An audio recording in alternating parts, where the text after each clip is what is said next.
Olá! Começa agora a edição número 10 do TV USP Informa, o telejornal quinzenal da USP em Piracicaba.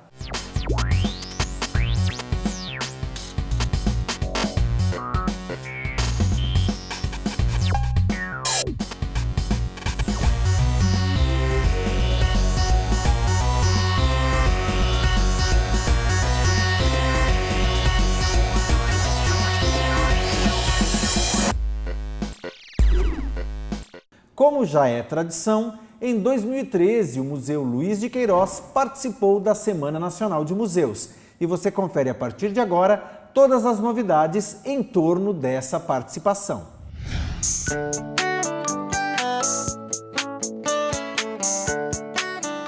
Museus, memória mais criatividade igual a mudança social. Esse é o tema da 11ª Semana Nacional de Museus, evento que aconteceu de 13 a 19 de maio e que contou mais uma vez com a participação do Museu Luiz de Queiroz da USP Exalc. Esta semana ela é realizada em todo o país, com todos os museus, e nós aqui já participamos há alguns anos. E esta semana nós fazemos atividades especiais, principalmente noturnas, para que as escolas do período noturno possam estar visitando um lugar de aprender. Então, de terça, quarta e quinta, que foi dia 14, 15 e 16, nós tivemos um museu aberto, tivemos show da física.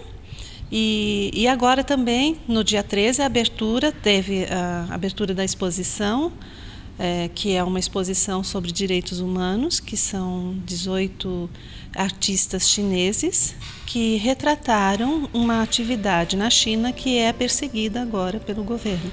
Então, nós procuramos também alertar esses jovens que vieram até aqui conosco, ter um olhar ampliado ainda para essas situações que não podem ser expressadas, né, pelo ser humano.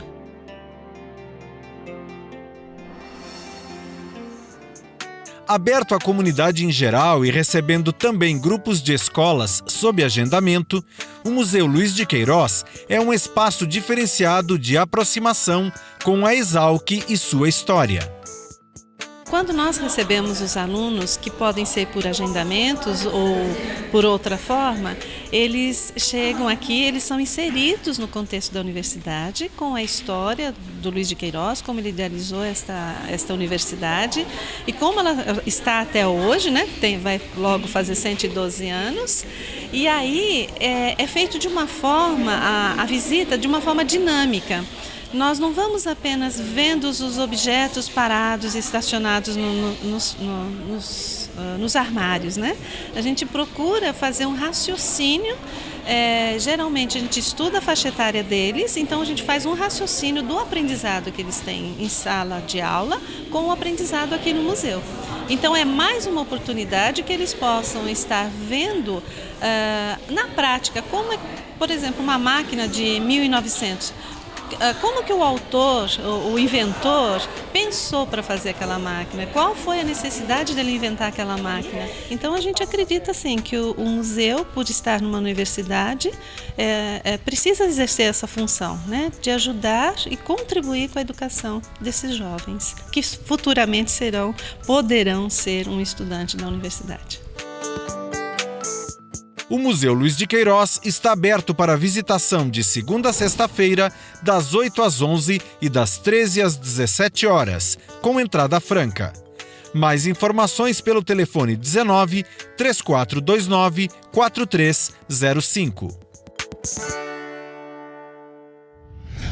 Entre os diversos estudos desenvolvidos no Laboratório de Genética da Exalc, um deles se destaca pela missão de estudar e ajudar a melhorar o cultivo de frutas brasileiras.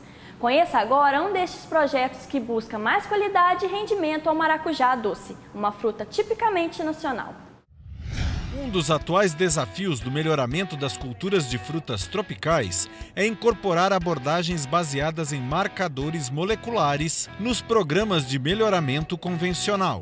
Para dar sua contribuição, o jovem pesquisador Guilherme da Silva Pereira, doutorando do Departamento de Genética da Exalc, desenvolveu estudo para construir um mapa integrado genético do maracujá doce. sob orientação da professora Maria Lúcia Carneiro Vieira. A Exalc, ela se situa num campus de vocação em ciências agrárias. A maioria dos pesquisadores trabalha com plantas de interesse agronômico. Você pode ter a opção de trabalhar com grandes culturas, como soja, algodão, milho, ou pode, como no meu caso, ter a vocação ou o desejo de trabalhar com plantas tropicais brasileiras.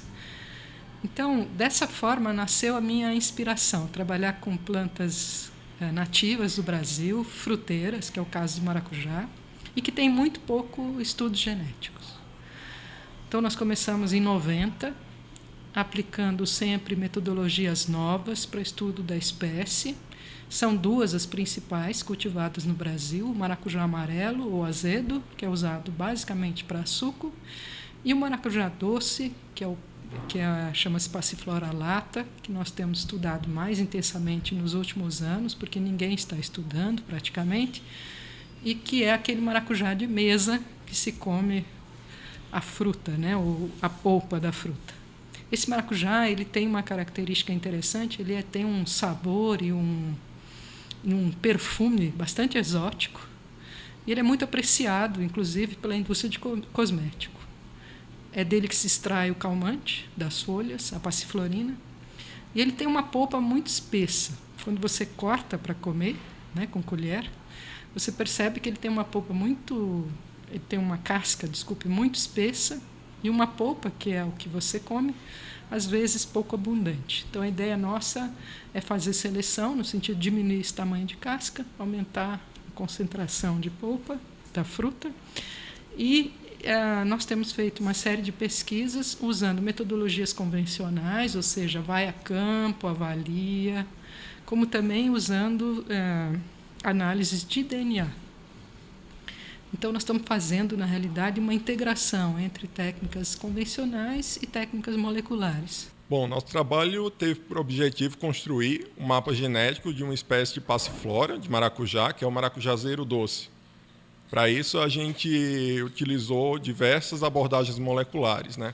O mapa genético nada mais é do que a ordem de marcadores de DNA ao longo de uma linha reta. Basicamente, eles representam os cromossomos da espécie. A construção desse mapa, ele usa uma metodologia que foi desenvolvida por um pesquisador chamado Vu, e que aqui no Departamento de Genética foi implementada num software pelo professor Augusto Garcia e o grupo de alunos dele, que chama-se OneMap, um mapa, né? E nós, então, nos beneficiamos dessa parceria com o professor Augusto e utilizamos essa metodologia, que é uma metodologia apropriada para as espécies de cruzamento, ou seja, as espécies que não se autofecundam e que o cruzamento se dá entre plantas. Esse tipo de metodologia é usada em maçã, pode ser usada em outras fruteiras, como maçã, como eucalipto, em que há uma dificuldade de se usar outras metodologias estatísticas para estabelecer o mapa. Uma das principais importâncias na obtenção de mapas genéticos é o mapeamento de QTLs. QTLs são blocos de herança quantitativa, que são aqueles responsáveis pelos caracteres de importância agronômica, como produção, conteúdo de açúcar, textura e por aí vai. Mas o projeto vai além, permitindo que outros pesquisadores interessados pelo tema desenvolvam atividades que ampliem as possibilidades de análise e, consequentemente, os resultados alcançados. O meu projeto ele utiliza o mapa do Guilherme para buscar nessa população genótipos que sejam resistentes à bacteriose. Aí, nesse caso, nós avaliamos as plantas na casa de vegetação e vamos fazer um mapeamento de QTLs, né, de locos responsáveis por características quantitativas que estejam relacionados à bacteriose, para tentar identificar plantas mais resistentes e dar continuidade no processo de melhoramento. É um projeto que é feito no laboratório, primeiro para fazer a parte de pré-melhoramento. Ali foi o trabalho que o Pereira fez agora, foi aquele mapeamento. Com isso a gente tem informações de uma população de interesse para explorar mais essas características. No meu projeto, o que eu vou fazer é avaliar 30 genótipos que já foram selecionados previamente de uma população maior, que são 100 genótipos. Aí a gente escolheu 30 com os que vai trabalhar para conhecer como vai ser o comportamento em campo daquele fruto com respeito ao que é comprimento do fruto, diâmetro do fruto, mas principalmente a covariância entre espessor da casca e teor de polpa. A primeira avaliação, a primeira, vamos dizer, atitude científica, o primeiro procedimento foi fazer um cruzamento entre dois acessos que a gente chama bem distantes, bem discrepantes, um amazônico, outro daqui da região, que foi coletado num sítio de produção de maracujá doce.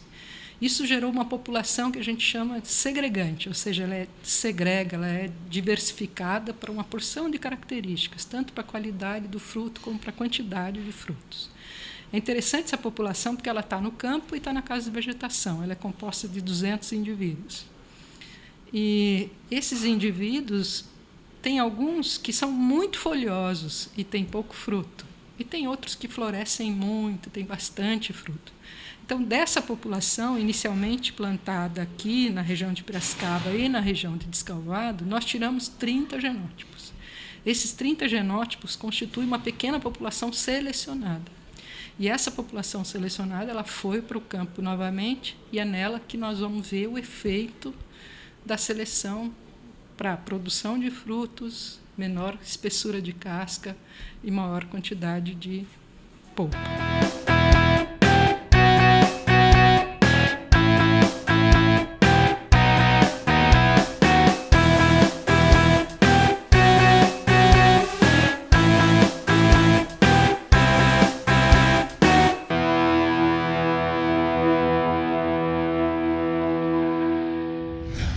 Nós vamos para um rápido intervalo, mas já voltamos. Não saia daí.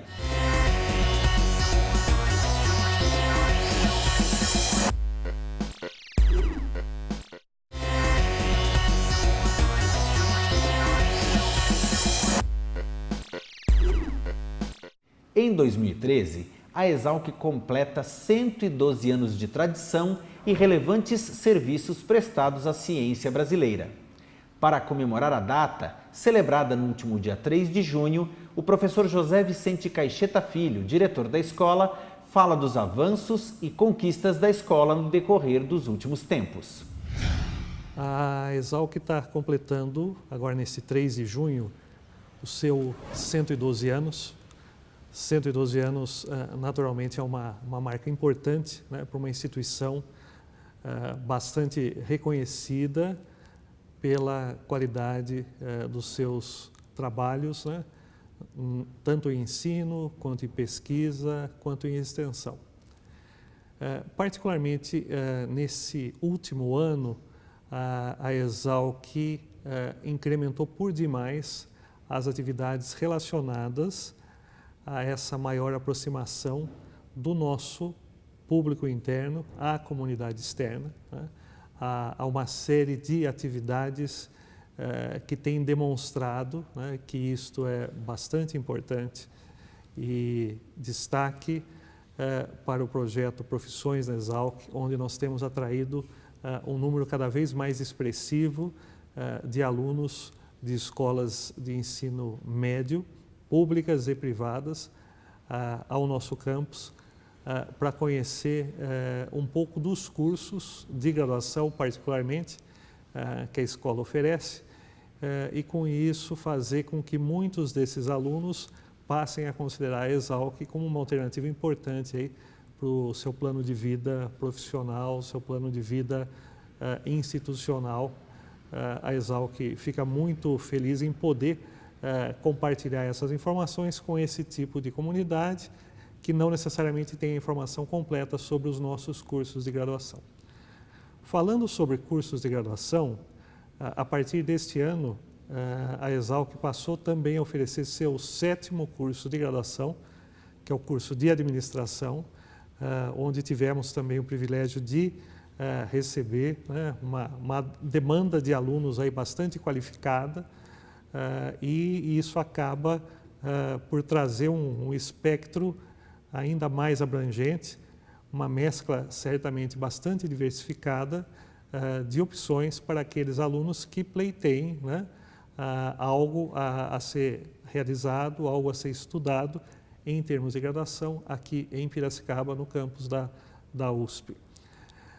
Ainda um aspecto também importante para que tudo isso se viabilize diz respeito a uma série de ações relacionadas à melhoria da infraestrutura, né, do campus, a Exalc, em conjunto com a Prefeitura do campus, realizando aí uma série de obras, uma série de reformas em edificações aí das mais diversas, no sentido aí de trazer também essa qualidade ainda maior e mais consolidada da infraestrutura que passa a ser disponibilizada justamente para o desenvolvimento aí das atividades de ensino, pesquisa e extensão da nossa escola.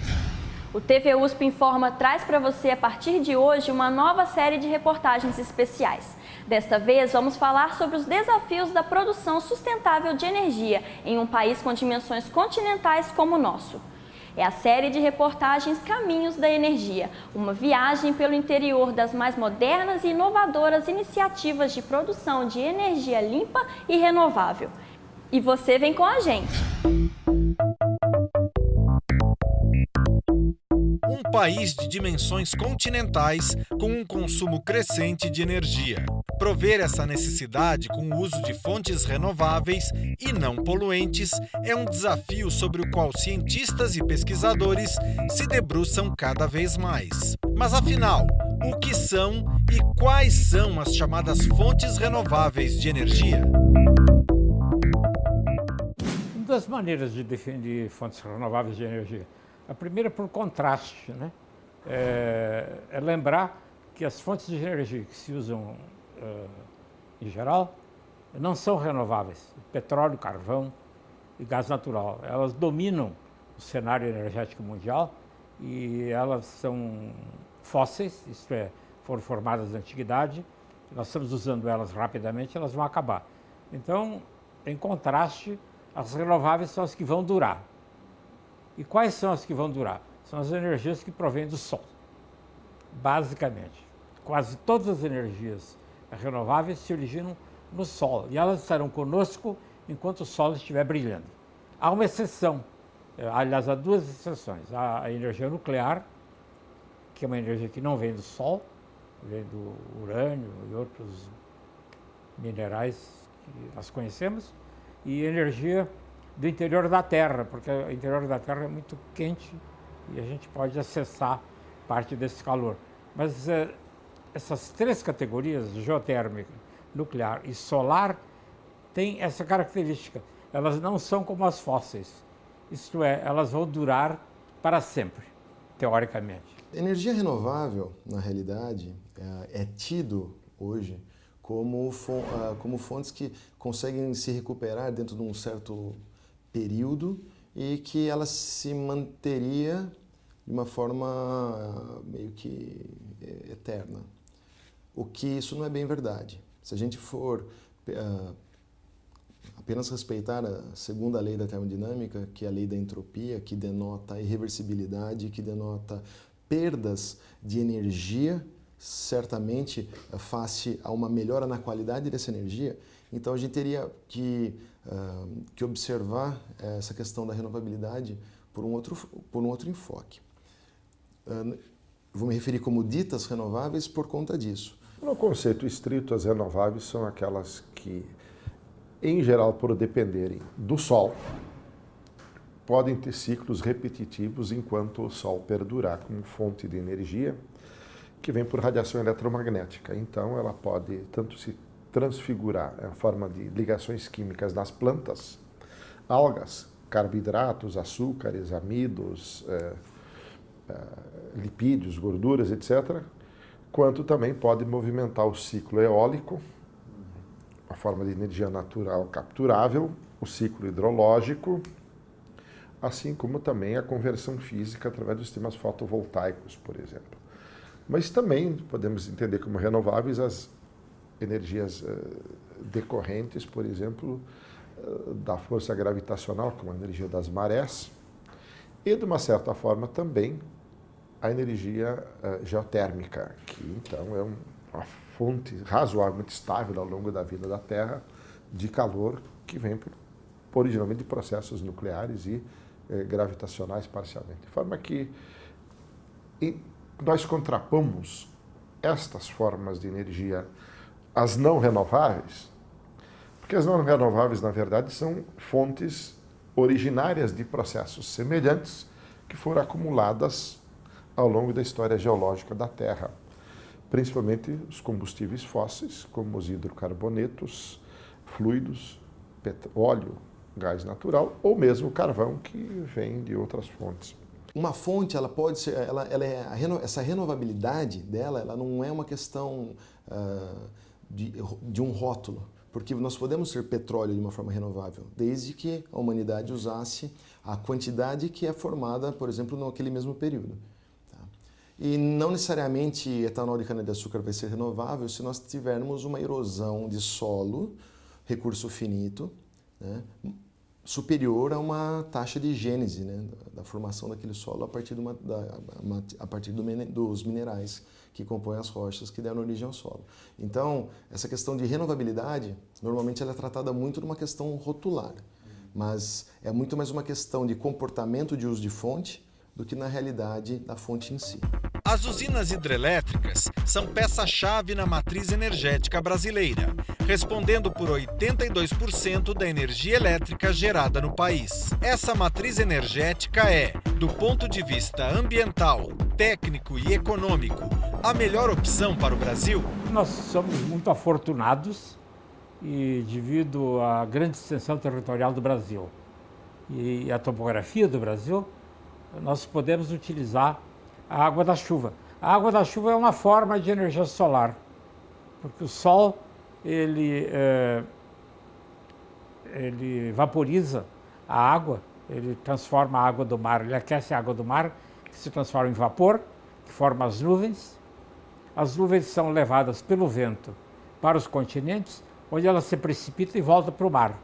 Ao voltar para o mar, a água que é precipitada pela chuva movimenta geradores que produzem energia elétrica. Mas ela tem origem solar, quer dizer, é o sol que aquece os oceanos e é o sol que provoca os ventos também, porque os ventos se originam do fato de que diferentes partes da Terra ou dos oceanos recebem quantidades diferentes de calor, o que gera, então, regiões de alta pressão e de baixa pressão, o que dão origem aos ventos. Poucos países do mundo, entre eles o Canadá e alguns nórdicos da Europa, mesmo os Estados Unidos também, mas relativamente não tão importante hoje por causa da enorme capacidade instalada dos Estados Unidos, poucos países do mundo tiveram, digamos assim, a possibilidade de serem dotados de um recurso natural tão relevante.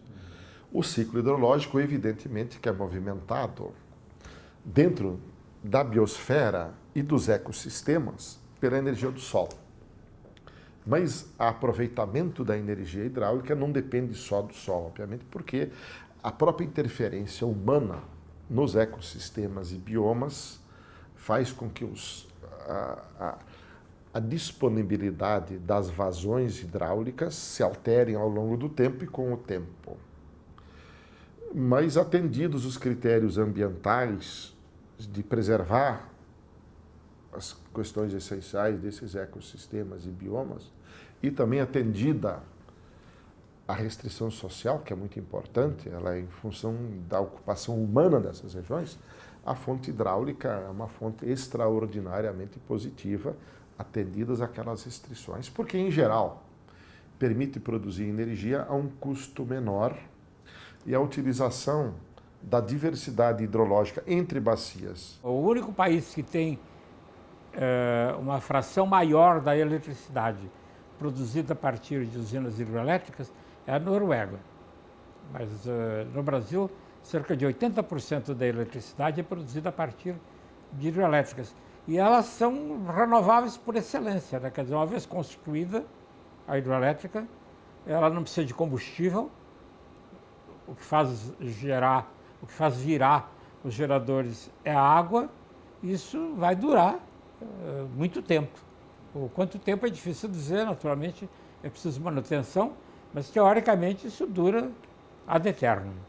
Existem alguns entraves, por exemplo, quando nós falamos de questões ambientais e hidrelétricas. Por quê? Hoje, onde nós temos água, nós não temos declive. Então, o que faz com que uma usina hidrelétrica ela tenha eficiência é, na realidade, ela ter uma coluna d'água suficiente numa menor área possível. Então, quando se fala, por exemplo, em hidrelétricas na Amazônia, na realidade nós estamos falando de um terreno que tende a ser muito plano. Então, para você às vezes ganhar 5, 10 metros de coluna d'água, você inunda uma área muito grande. É o exemplo de Balbina. Então, normalmente essa eficiência ela é medida por quanto de potência instalada eu tenho, face a quantos quilômetros quadrados foram inundados. A usina de Itaipu, ela não é a maior do mundo em área, né? Três Gargantas na China é maior, porém Itaipu é mais eficiente, produz mais eletricidade.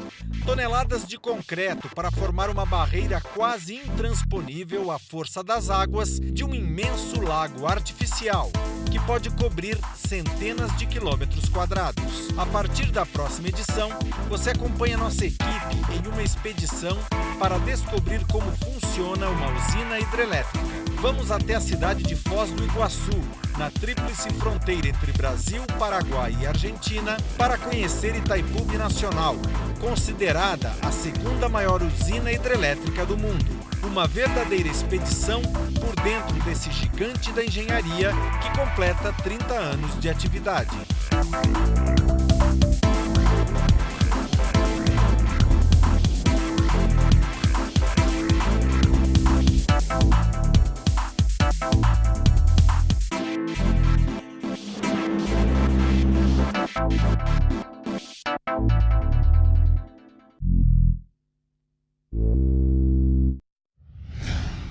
Confira agora a agenda da USP em Piracicaba para a próxima quinzena. Já estão abertas as inscrições para a primeira exposição fotográfica Visões da Ciência. Para participar, o interessado deve acessar o site www.exalc.usp.br/visões_da_ciência e preencher a ficha de inscrição. Mais informações pelo e-mail museulq@usp.br. E o USP Recicla e seus parceiros promovem mais uma edição da já consagrada Feira da Barganha. Destinado à comunidade em geral, a feira busca promover principalmente a troca, doação e conserto de objetos usados ou reciclados, mostrando assim que nem tudo que foi usado deve ser descartado e para algo ser útil e bonito, não precisa ser novo. O evento acontece no sábado, dia 9 de junho, das 10 às 17 horas no Casarão do Turismo, que fica na Rua do Porto. Informações pelos fones 3429-4051 ou 3429-4121 ou ainda no e-mail recicla.exalc@usp.br. De 18 a 20 de junho, o Departamento de Produção Vegetal promove mais uma edição do 13º Simpósio da Cultura do Milho, com o objetivo de possibilitar a atualização do conhecimento na cultura do milho. Para mais informações, ligue para 19 3417 6604 ou envie e-mail para cdt@fealc.org.br. Chegamos ao final de mais uma edição do TV USP Informa, o telejornal quinzenal do campus da USP em Piracicaba. Nós agradecemos muito por sua companhia e lembramos que você também pode fazer parte deste projeto. Curta, comente, compartilhe, envie suas críticas e sugestões à nossa programação através das redes sociais. Visite nossa fanpage no Facebook, nosso perfil no Twitter ou nosso canal no YouTube. Nós nos encontramos na próxima edição. Um abraço, tchau! Tchau!